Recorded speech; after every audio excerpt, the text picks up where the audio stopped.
todos por venir.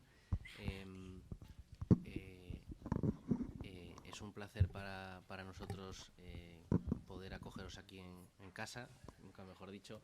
Y bueno, veo la primera fila vacía, lo comentaba antes, quiero decir, que no tengáis ningún tipo de vergüenza, podéis pasar sin ningún problema. Y si pillamos a alguien hablando, también lo vamos a pasar rápidamente a primera fila para que no se pierda ni un detalle de esta maravillosísima sesión de prevención de blanqueo, con la que nosotros buscamos, como comentaba Silvia antes, lo que buscamos es daros unas nociones básicas de la ley. Nos resulta imposible poder explicar en 1 hora y media el contenido de la ley y adaptarlo a caso por caso. Somos conscientes de que hay muchas particularidades y queremos que lo toméis como tal. Tiene matices y en cualquier caso siempre digamos que la adaptación de este tipo de medidas requiere de un análisis al caso y a la fundación o asociación en concreto. Por lo tanto, bueno, esa es un poco la idea. Nuestra organización de la presentación, tal y como la tenemos estructurada, como comentaba también Silvia antes, es daros en esta primera sesión unas nociones básicas de los aspectos teóricos y dejar con mi compañera Andrea cualquier tipo de duda práctica que pueda resultar al respecto y también poder analizar algún supuesto práctico que hemos preparado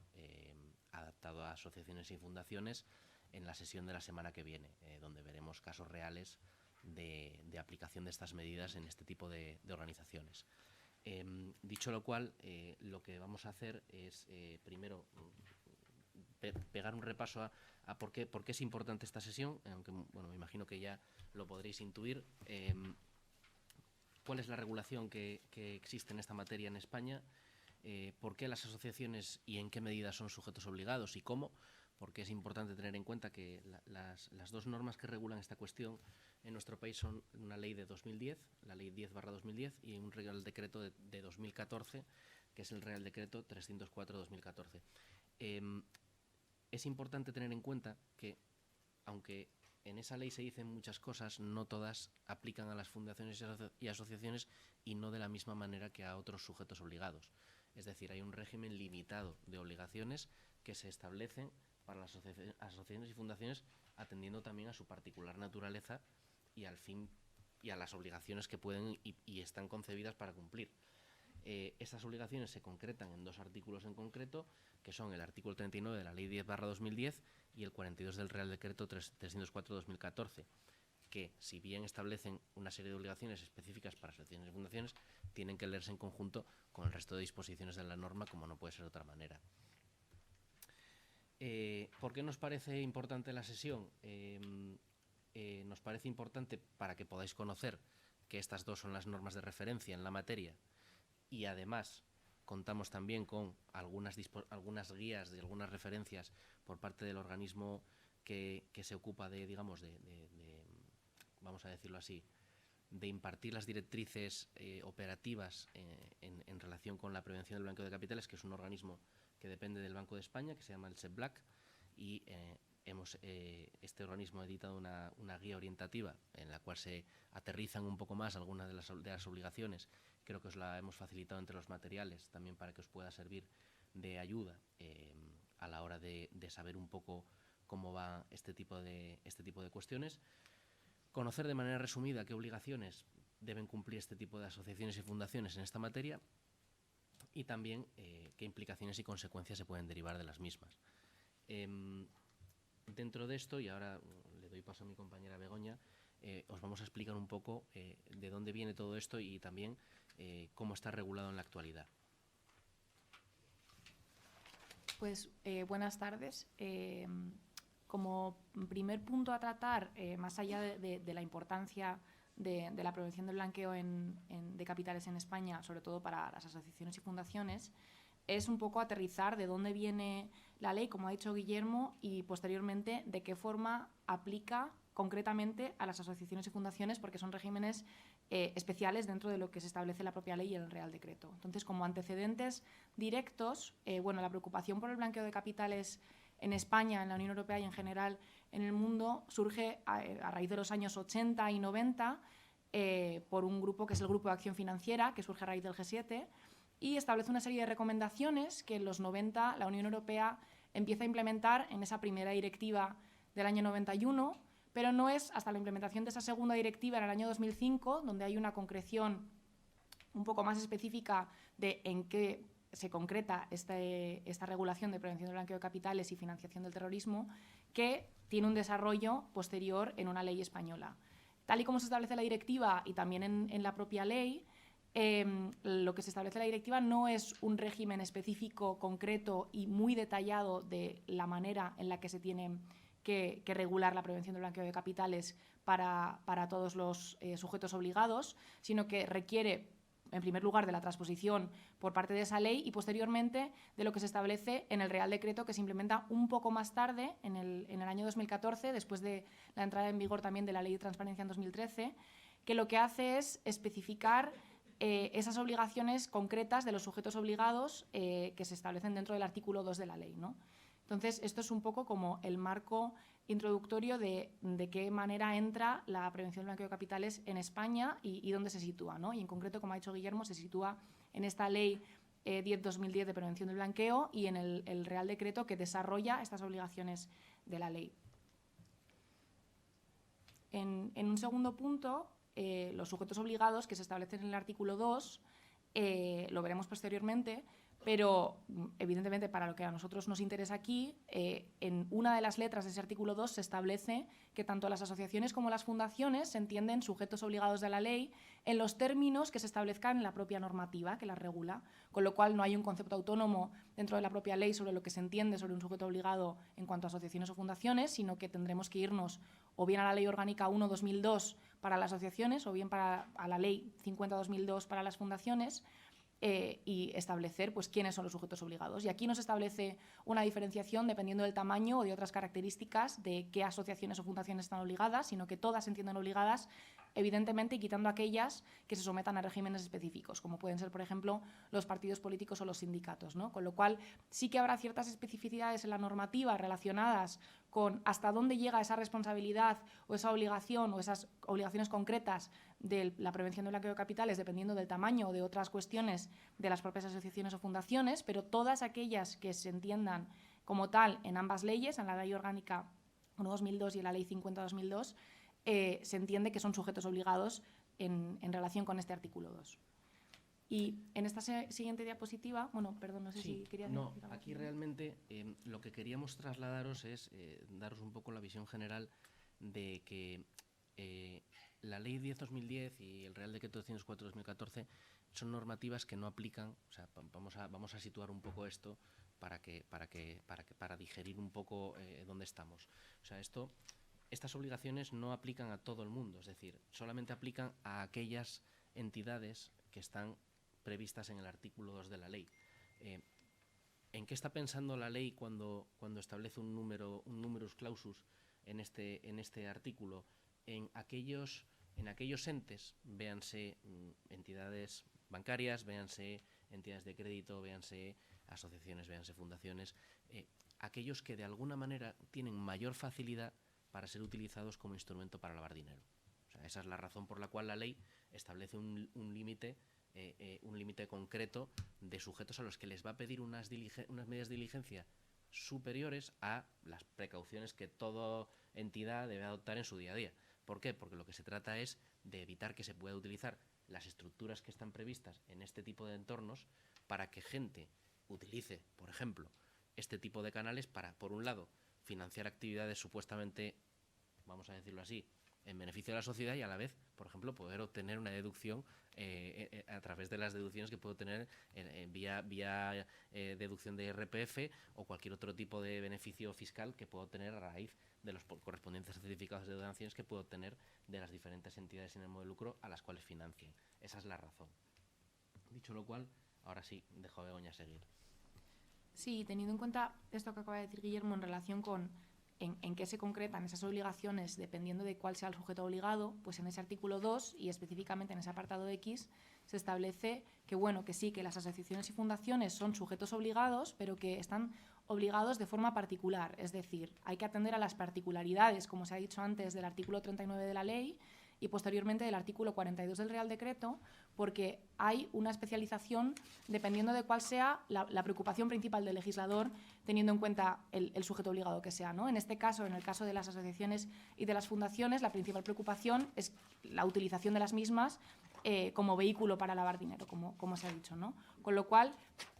pues se debe cumplir con lo establecido en la Ley 10/2010 y en el Real Decreto que la desarrolla,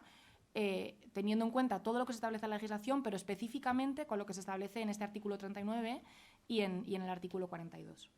En el artículo 39, básicamente, lo que la ley dice es que lo primero se establece quiénes van a ser los órganos responsables dentro de una fundación y dentro de una asociación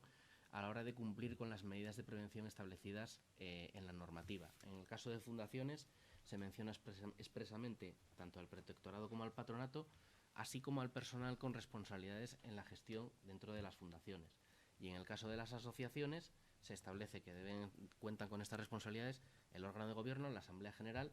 miembros del órgano de representación que gestione sus intereses y el organismo, en este caso el organismo encargado de verificar su constitución. Pero bueno, ¿cuál es el objetivo final de todo esto? Pues que las personas que puedan tener un control sobre los diferentes órganos de la asociación y de la fundación velen para evitar que se pueda utilizar las mismas como instrumento para blanquear o para, como decía antes, para poder lavar dinero. ¿En qué se concretan esas obligaciones específicas del artículo 39? Pues por una parte, conservar registros que identifiquen a las personas que de alguna manera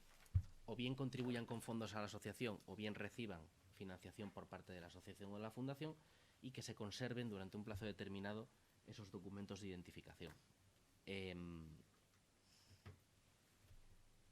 Dentro de las obligaciones, ya más concretamente de este artículo 39, en cuanto a esas obligaciones de conservación, bueno, primero vamos a la parte de abajo de la diapositiva de identificación. Cuando se establece la obligación de conservar documentos, sobre todo son documentos en relación con, como se ha establecido, la identificación de cualquier persona física o jurídica que bien aporte o que bien reciba a título gratuito fondos o recursos de la fundación o de la asociación.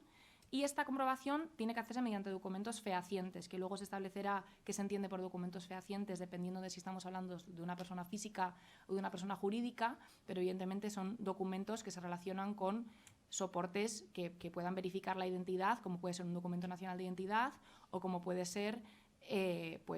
un pasaporte en el caso de una persona extranjera o etcétera, ¿no? Algo que sea fehaciente y que sea verídico. Y en cuanto a estas obligaciones de conservación de estos documentos, la ley establece que deben ser por un periodo de 10 años, donde posteriormente se eliminarán, y se debe contar desde la terminación de la relación o de la ejecución de la operación, con lo cual no hay una obligación únicamente de recabar esta información, sino de conservar toda documentación relacionada con cómo se ha recabado esta información y la identificación en sí misma durante este periodo de 10 años. Y además no hay una obligación solamente temporal, sino también de la forma o del modo en el que se tiene que conservar esta documentación. Y la forma, como regla general, es el almacenamiento en un soporte óptico, magnético, electrónico, es decir, un soporte que permita la no manipulación de estos datos posteriormente y una facilidad a la hora de poder acudir a ellos en caso de que se requiriese. En cambio... Aquí realmente, vamos a ver, aunque la ley establece algunas excepciones, desde un punto de vista práctico, o sea, en algunos casos se permite poder mantener copia física. A nosotros nos parece que desde un punto de vista, tal y como está hoy en día montado el tema, mantener copias físicas sin tener un soporte óptico, magnético, electrónico, no tiene mucho sentido, incluso para la propia organización, por una cuestión casi de operatividad. Pero sí, la realidad es que hay que mantener esta documentación durante al menos 10 años, por una cuestión de que puede venirte una inspección o pueden requerirte información acerca de si has identificado o no a determinados vamos a poner beneficiarios de los proyectos que puedan ser financiados por la asociación o fundación, y por eso es necesario. En materia de identificación, estas obligaciones se concretan en el artículo 42 del Real Decreto, y de alguna manera aquí tenemos una doble vía. Tenemos por un lado que identificar a todos aquellos que reciban fondos de la asociación o de la fundación, y lo que la ley dice es que, bueno, es consciente de que hay ocasiones en las que el propio proyecto que se pueda estar manejando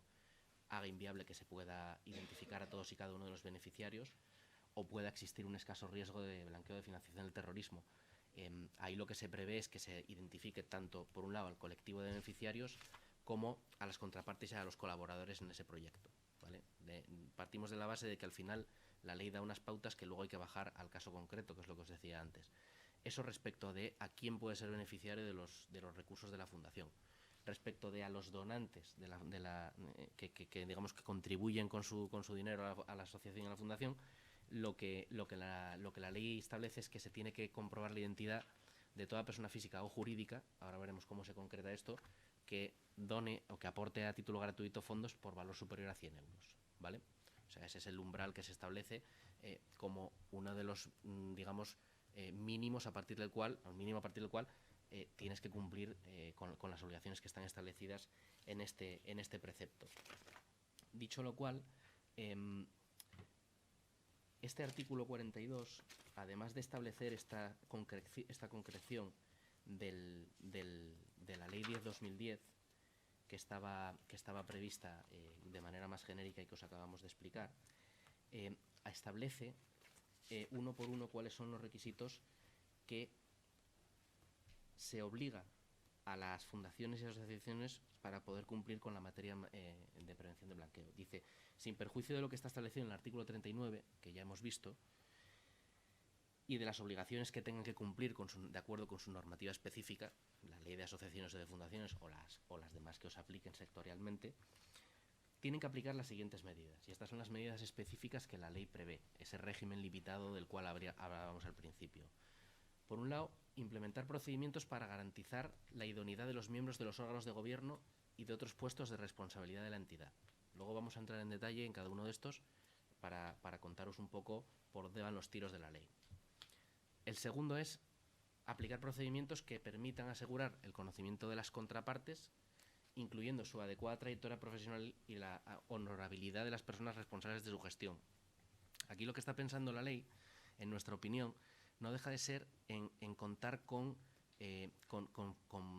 evidencias que de alguna manera permitan sostener que lo que se está financiando o lo que se está apoyando por parte de la asociación o de la fundación no vaya a un agujero negro que no se sabe muy bien cuál es el destino. Por eso está prohibiendo las normativas este tipo de medidas. En tercer lugar, aplicar sistemas adecuados en función del riesgo, luego veremos a qué nos referimos con esto, de cómo se hacen y cómo se ejecutan las actividades de la asociación y la aplicación de los fondos conforme a lo previsto. Estoy pensando en algún tipo de auditoría, estoy pensando en controles de los recursos económicos de la fundación y la asociación que permitan verificar que los fondos y los proyectos que la fundación tiene en marcha, digamos que los fondos se aplican a esos proyectos y que de alguna manera hay una transparencia en ese punto, ¿vale? Como decíamos antes, conservar los documentos que acrediten la aplicación de estos fondos en los diferentes proyectos durante un plazo de 10 años. Eso también es una obligación, independientemente de identificar a los donantes y a los receptores. O sea, que se determine, o sea, que se pueda acreditar que la Fundación ha hecho su trabajo a la hora de financiar determinados proyectos y que eso quede registrado durante un periodo mínimo de 10 años. Por supuesto, que ante cualquier indicio o prueba de que se pueda estar ante una situación de posible blanqueo o de posible blanqueo, un caso de blanqueo de capitales o de financiación del terrorismo, que se comunique al organismo especializado del Banco de España que se encarga de este tipo de cuestiones. Hay un formulario específico que permite la comunicación en caso de que haya un indicio o una operativa o que se reciban unos fondos o se pretenda recibir unos fondos cuyo, digamos, origen sea dudoso. La norma general, y esto que quede muy claro, la norma general es no recibir ni ejecutar ningún tipo de operación en caso de que exista algún tipo de duda que pueda conducir a pensar que pueda tener algún tipo de relación con un posible blanqueo y no paralizar cualquier tipo de operación en este sentido y comunicarlo al SEPBLAC. Y, por supuestísimo, y esto lo avanzo, aunque luego volveremos, también está absolutamente prohibido informar o revelar a cualquiera de las contrapartes, donantes o digamos, ese tercero sobre el cual recaen esas sospechas, que se está, uno, sospechando de que se pueda existir algún tipo de riesgo, y dos, que se pueda plantear la comunicación al SEPLAC. O sea, quiero decir, esto es una cosa que no se puede comunicar bajo ningún concepto a cualquiera de los donantes o receptores de los proyectos de la asociación o fundación en caso de que existan estas sospechas. Y lo prevé expresamente la ley. Y, por supuesto, como punto número 6, colaborar con esta comisión en el sentido de que se pueda facilitar cualquier tipo de información que esta gente solicite y estar a disposición para poder informar sobre este tipo de relaciones que os comentaba antes con el plazo de conservación documental que está previsto en la norma. Vamos a ver, con relación al punto número 1, el tema que obligaba a implementar procedimientos para garantizar esa idoneidad de los miembros de los órganos de gobierno y otros puestos de responsabilidad, realmente la ley no, digamos, en este artículo de fundaciones tampoco da más detalle. Entonces, ¿qué nos parece que tiene sentido? Nos parece que tiene sentido aludir aquí a otro de los preceptos que la norma contempla en el Real Decreto 304/2014 para daros un poco una idea de en qué está pensando o qué creemos que puede estar pensando la ley. Si bien esto está refiriéndose a altos estándares en la contratación de directivos, porque hay otros sujetos obligados a los que también se les establecen la existencia de este tipo de estándares,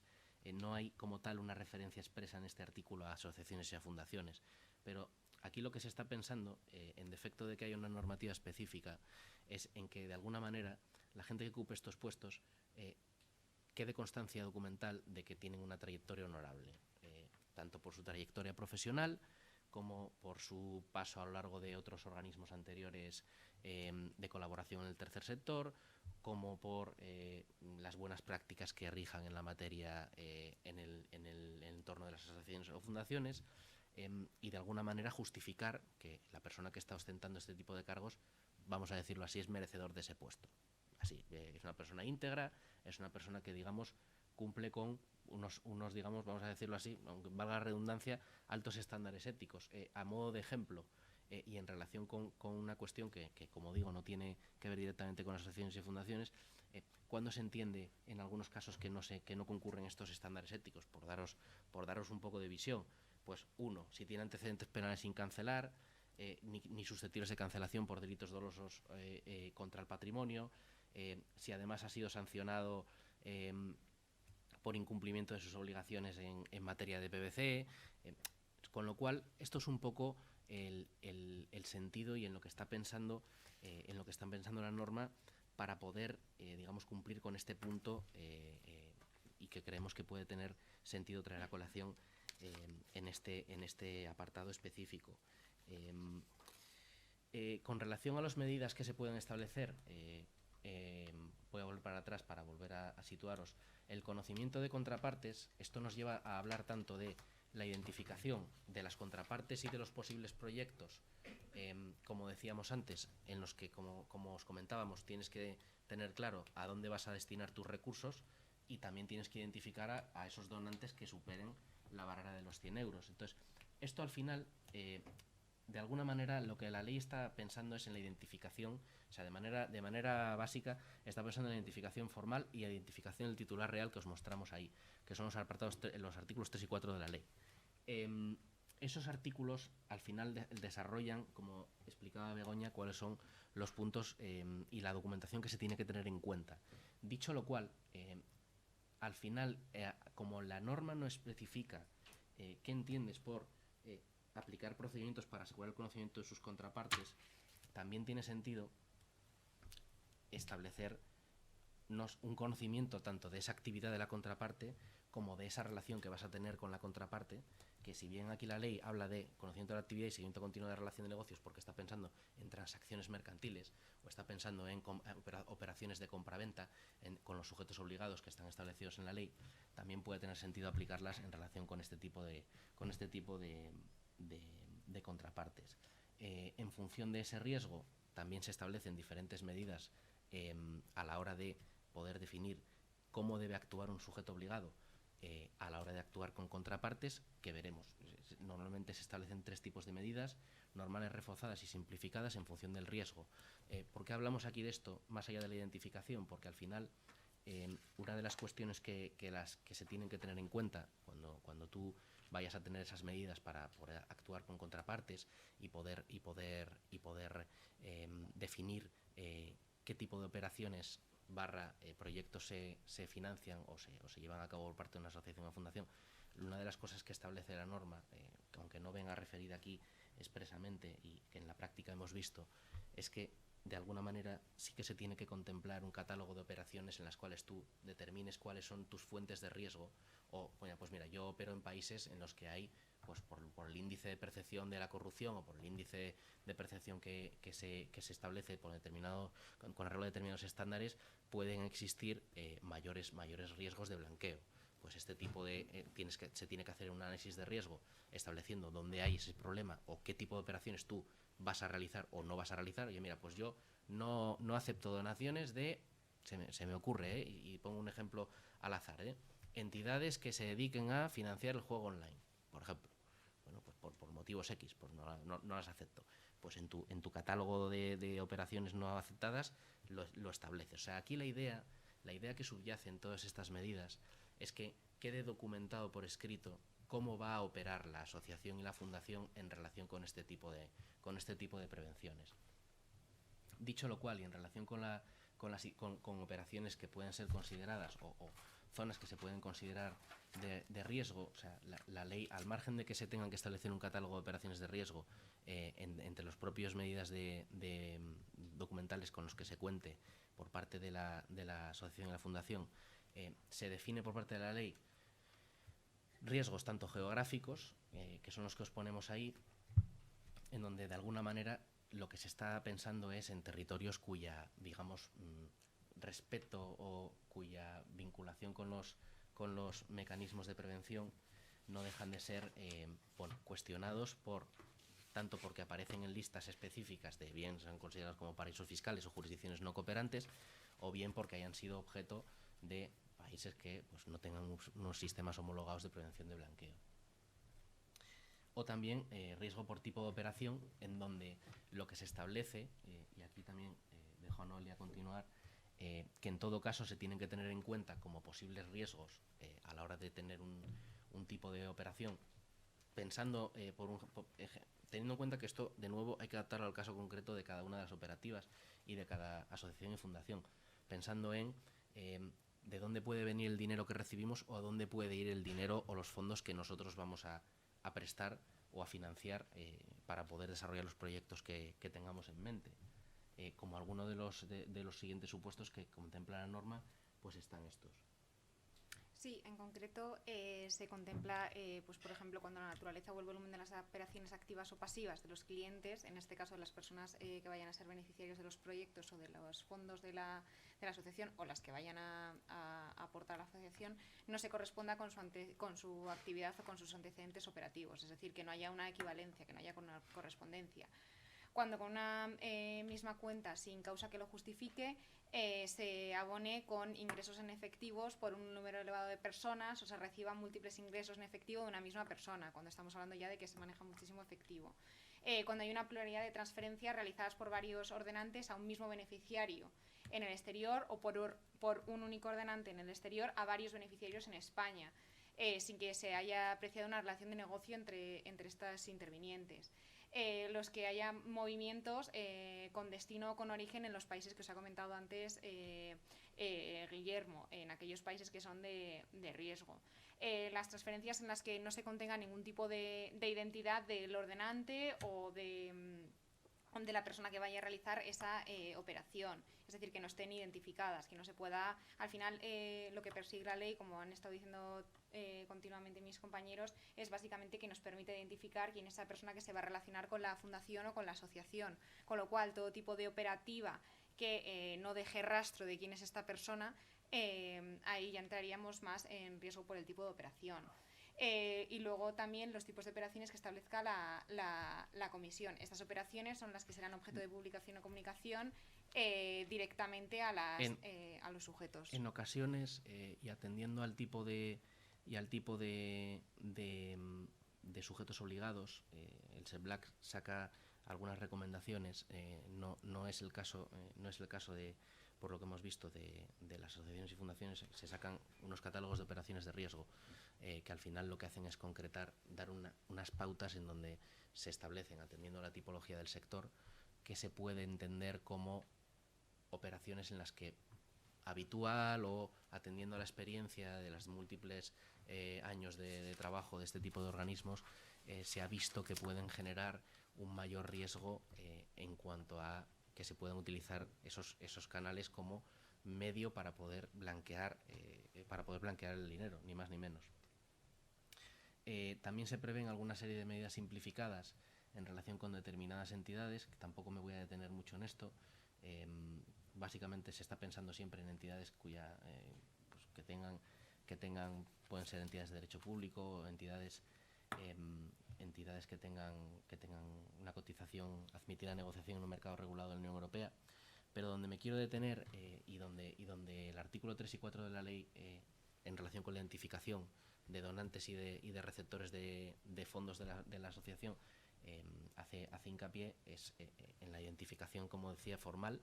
y en la identificación del titular real en caso de que estemos hablando de terceros. Respecto de la persona física, yo no sé si quieres... Sí, explícalo. Bueno, básicamente ha sido como ha introducido antes Begoña, que habrá que identificar a la persona física y a la persona jurídica que se relacione con la asociación o con la fundación. Entonces, en el caso de la persona física, cuando es una persona física española, con el DNI, como es el medio común de identificación, y en el caso de que sea una persona física extranjera, allí habrá que utilizar el pasaporte, la tarjeta de residencia o, en determinados casos,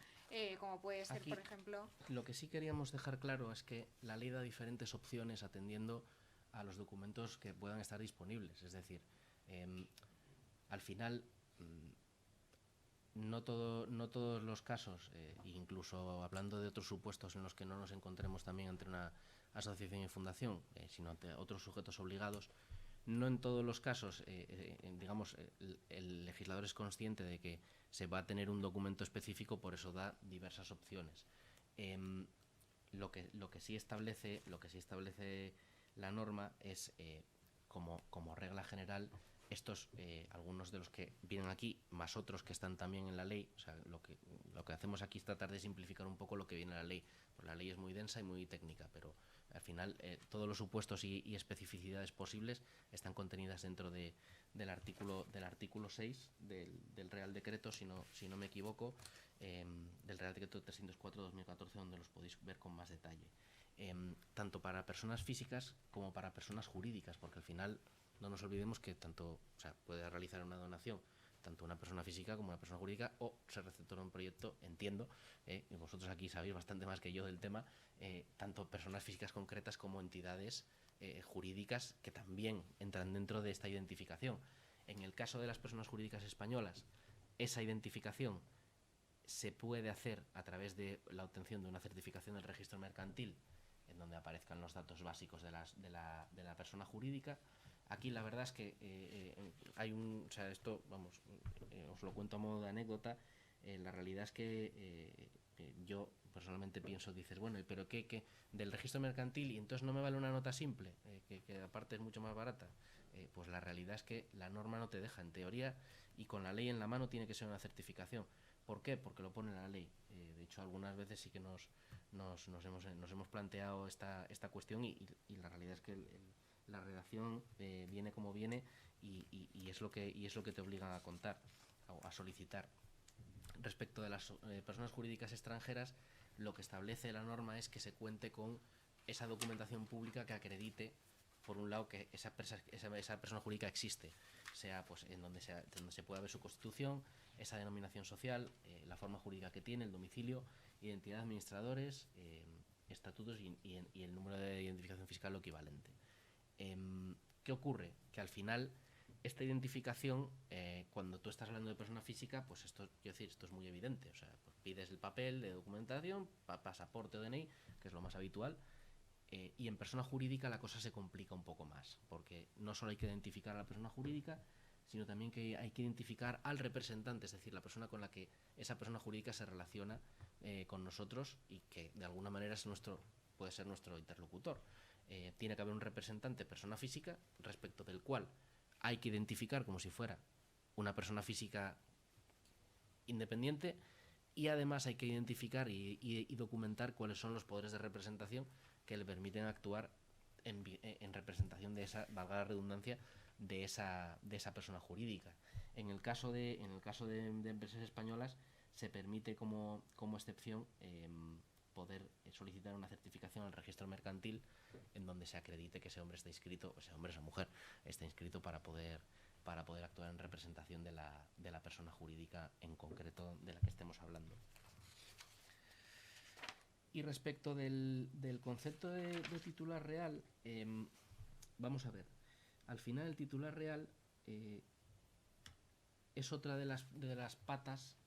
que entran dentro de esa identificación establecida en la norma. El titular real es ni más ni menos que es la persona por un lado, o bien las personas físicas por las que se pretende establecer una relación de negocios, por cuenta de las que se pretende establecer una relación de negocios, en el caso de personas físicas, o bien aquellas personas físicas que en último término controlen más de un 25%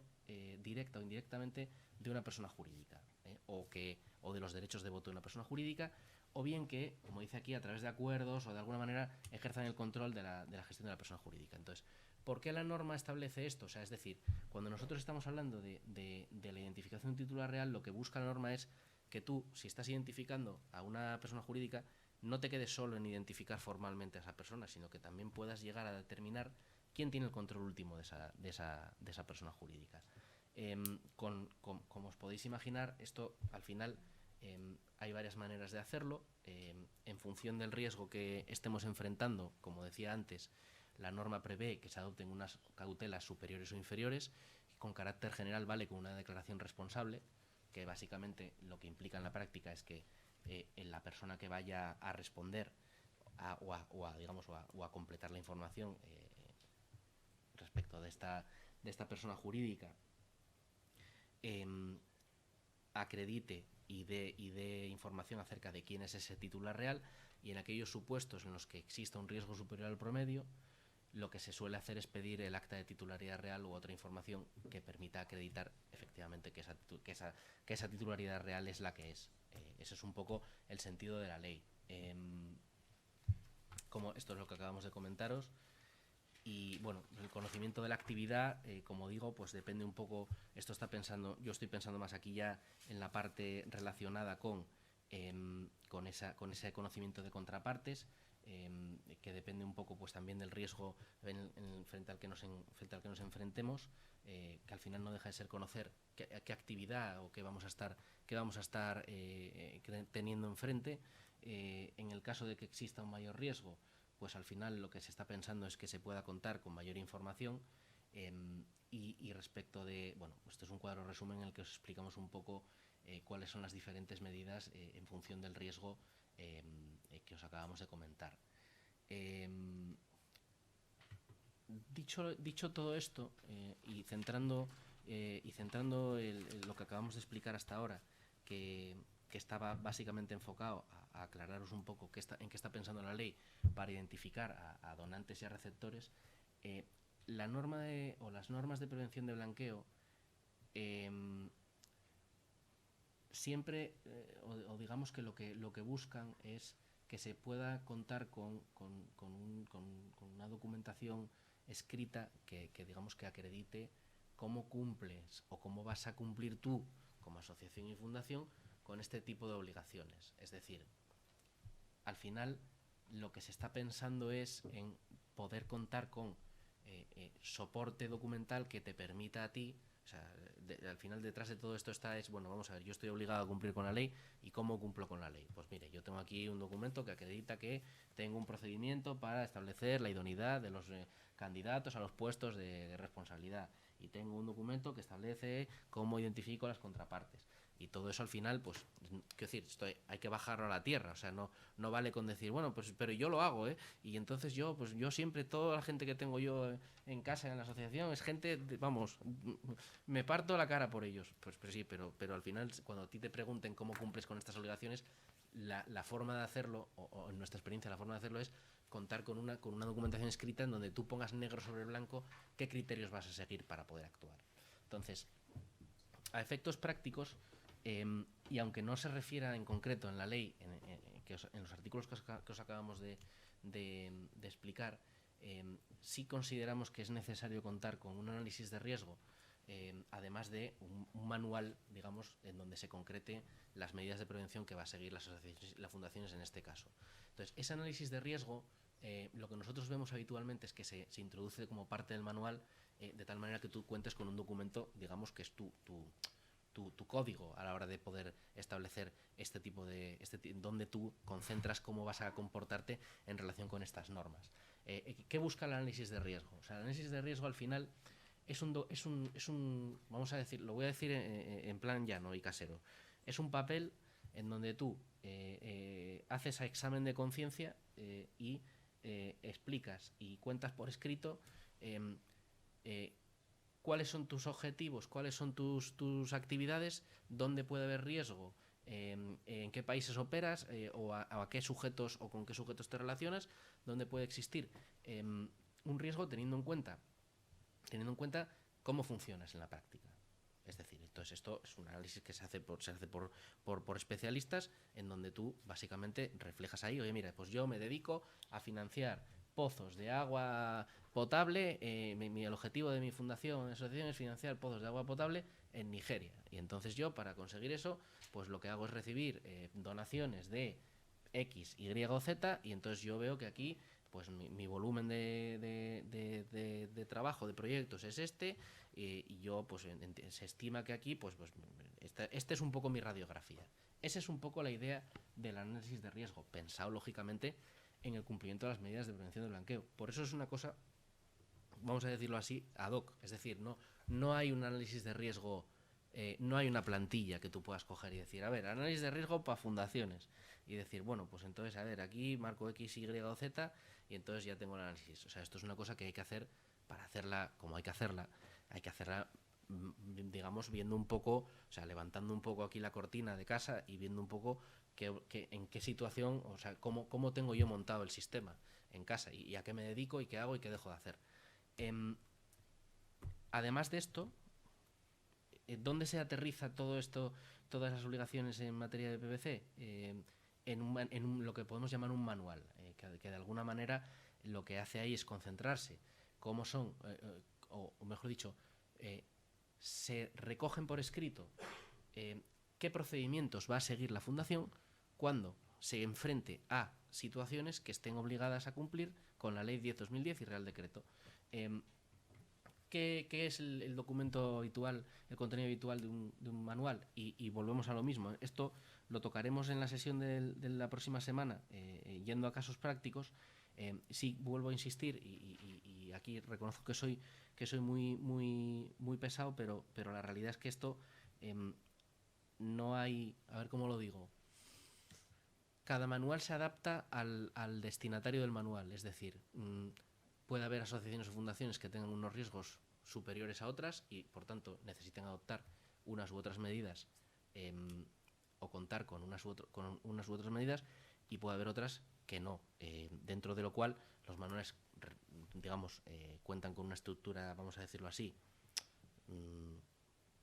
similar, o tienen que respetar unos mínimos que establece la ley, pero al final lo que se hace es adaptarlo a cuál es la realidad del día a día de cada uno de los casos.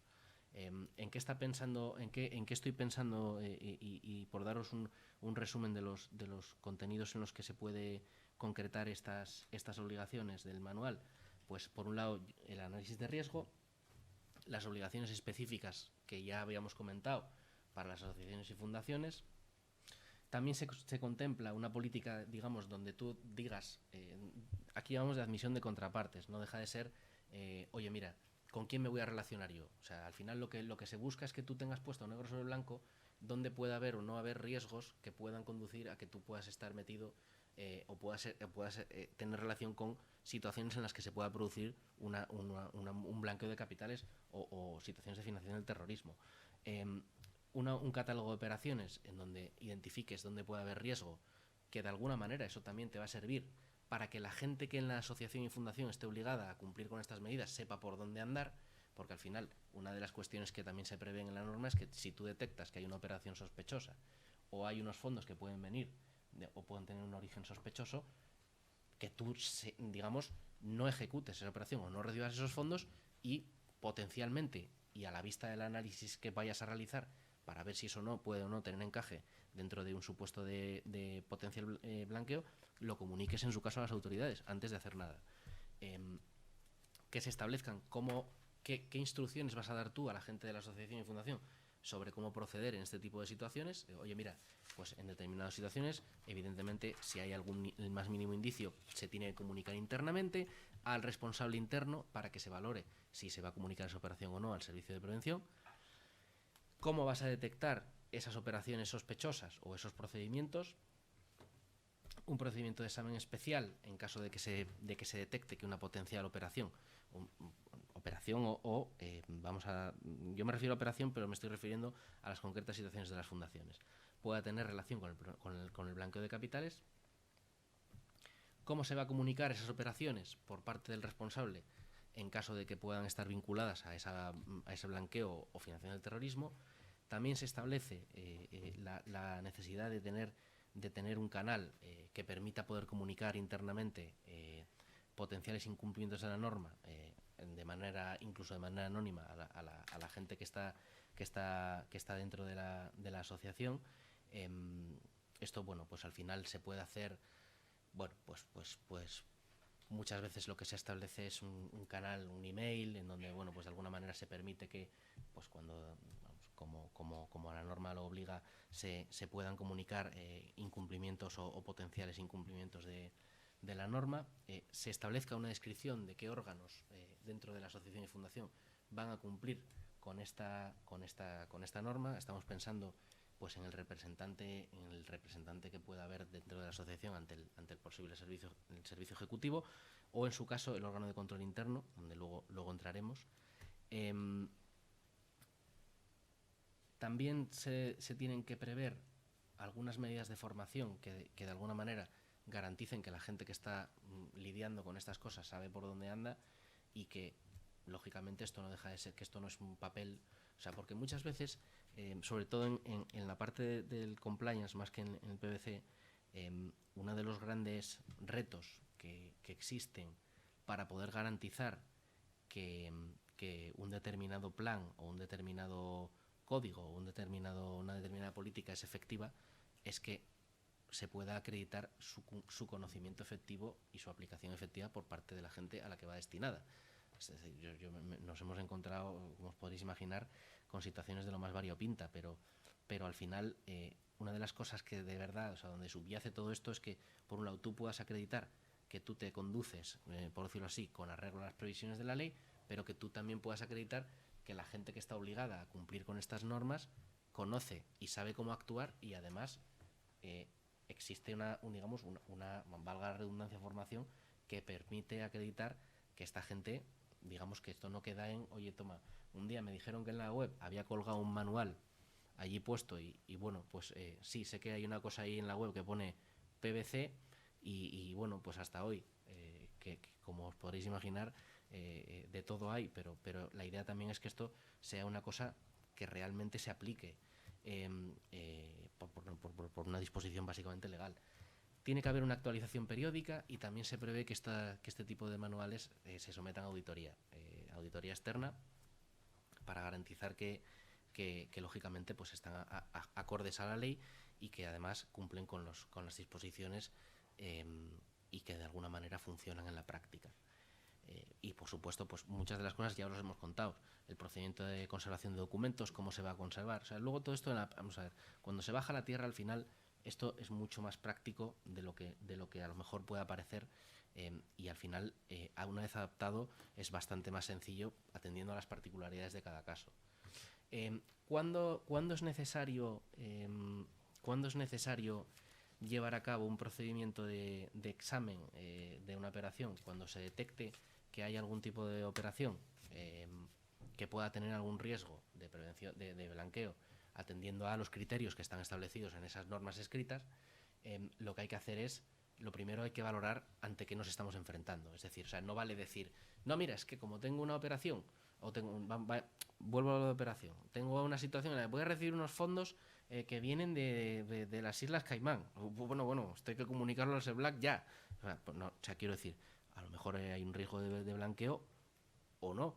Entonces, lo que hay que hacer es, o sea, existe, o sea, tú de alguna manera tienes que decir, oye, mira, es que, o sea, por el hecho de tener una operación o una transacción o unos fondos que vengan de un país de riesgo, ¿eso significa automáticamente que estemos ante un supuesto de blanqueo de capitales? La respuesta, como os podréis imaginar, es que no. O sea, lo que pasa es que esto exige que hay que adoptar unas cautelas para estar seguros de que esto es así. Hay que hacer un análisis en el que, de alguna manera, se tengan en cuenta qué decisiones se han adoptado, por qué, qué evidencias hay y qué razones hay que justifiquen o no que se comunique esa operación o esa transacción o esos fondos o esa posible recepción de fondos al SEBLAC, y por supuesto todo esto se tiene que conservar de acuerdo con los plazos que os acabamos de establecer. Además de esto, esto es lo que os comentaba. Si una vez que haces ese examen se determina que puede haber indicios, o sea, nadie está diciendo que tú tengas que decir si hay o no un blanqueo, porque probablemente esa no es, no puedes tampoco saberlo, pero sí tienes que tener claro que al más mínimo indicio no puedes llevar a cabo la operación o la recepción de los fondos y tienes que hacer el examen. Se tiene que comunicar a través de un formulario que el SEBLAC prevé, y aquí el órgano encargado de comunicarlo es pues los responsables de prevención de la propia asociación o fundación. Y por supuesto lo que hay que hacer es adoptar unas medidas para evitar que en cualquier caso pueda existir algún riesgo, como os decía, pues evitando que se puedan recibir esos posibles fondos, o en caso de que ya estemos metidos en un proyecto donde de repente algo que parecía transparente, inmaculado y maravilloso empiezan a aparecer, bueno, pues esto puede ocurrir, empiezan a aparecer vamos a decirlo así, indicios, valga la redundancia, de que puedes estar a lo mejor, vamos a decirlo así, financiando algún tipo de proyecto ¿cómo decirlo?, cuyos miembros pueden estar escondiendo una situación de esta naturaleza. Lo que tienes que hacer es parar automáticamente, y a la vista de los indicios que hay, pues plantearte si es necesario comunicar o no. En otro orden de cosas, órganos de control. Vamos a ver, esto también se tiene que recoger en el manual. Aquí la ley, la verdad es que es poco clara en relación con asociaciones y fundaciones. Lo que se prevé con carácter general es que se tenga que contar con un representante ante el SEBLAC, que de alguna manera es el interlocutor, en su caso, con este tipo de organismos, tanto para poder comunicar como para poder llevar a cabo cualquier otra gestión que se pueda tener que hacer con ellos, y donde bueno, pues se lleva a cabo una propuesta de nombramiento con una descripción de a quién vas a nombrar. No existe específicamente una mención en la ley a la obligación de que tenga que existir este representante por parte de asociaciones y fundaciones, pero tampoco existe ninguna excepción que les obliga a no contar con ello. En nuestra experiencia y las asociaciones y fundaciones que vemos, se cuenta con este representante. Y también otro de los organismos que se prevé por parte de la norma es el OCI. De nuevo, no es obligatorio, salvo que se superen determinados umbrales, si bien de nuevo, bueno, pues es recomendable contar con este tipo de órgano. No necesariamente tiene que ser gente que se dedique en exclusiva a este tipo de funciones. O sea, también quiero teniendo en cuenta el perfil un poco de fundación y asociación del cual estamos ahora mismo hablando, pero sí, o sea, de nuevo, es una manera también de poder contar con una estructura que de alguna manera te permita cumplir con mayor organización con los requisitos de la ley. Eso es un poco el mensaje que os queremos trasladar. Y respecto de la formación, aquí es importante tener en cuenta que lo que se prevé por parte de la norma es contar con un plan, o sea, habla de un plan anual de formación, que al final, o sea, esto en la práctica lo que significa es que tú de alguna manera a la gente la tengas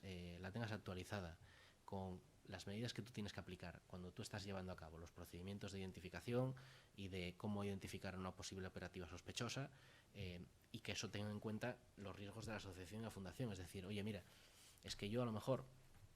si yo hay determinados proyectos o determinadas cuestiones que no voy a hacer en la vida, es que a lo mejor esa parte de mi análisis de riesgo, y aquí, o sea, como veis, vuelve a estar todo interrelacionado. O sea, en mi análisis de riesgo a lo mejor yo concluyo que hay riesgos que a lo mejor otros sujetos o otras asociaciones o fundaciones sí les aplican, pero a mí no. Entonces, sobre la base de mis riesgos, yo diseño mi plan, diseño mis medidas, diseño mi manual y diseño mi formación. Y establezco cómo tengo yo que digamos, darle a la gente, a mi gente, las herramientas necesarias para poder actuar en relación con estas cuestiones. Ese es un poco el sentido de la ley. En este sentido, por supuesto, al final lo que subyace detrás de todo esto es que, por un lado, tú estés, no solamente se dé esa formación, sino que estés en disposición de poder acreditar que la has dado. Oye, mira, si a mí me van a preguntar, oye, ¿se ha dado esta formación y la gente sabe por dónde anda? Sí, pues se ha dado una formación y cuento con este registro, o cuento con se dio esta presentación, o se dieron X o Y medidas, y contamos con constancia documental de ello. Ese es un poco el sentido, como digo, el sentido de la norma. No sé si quieres añadir algo más con relación a esta última parte. Y esto es un poco los mimbres sobre los que se construye la regulación en la materia.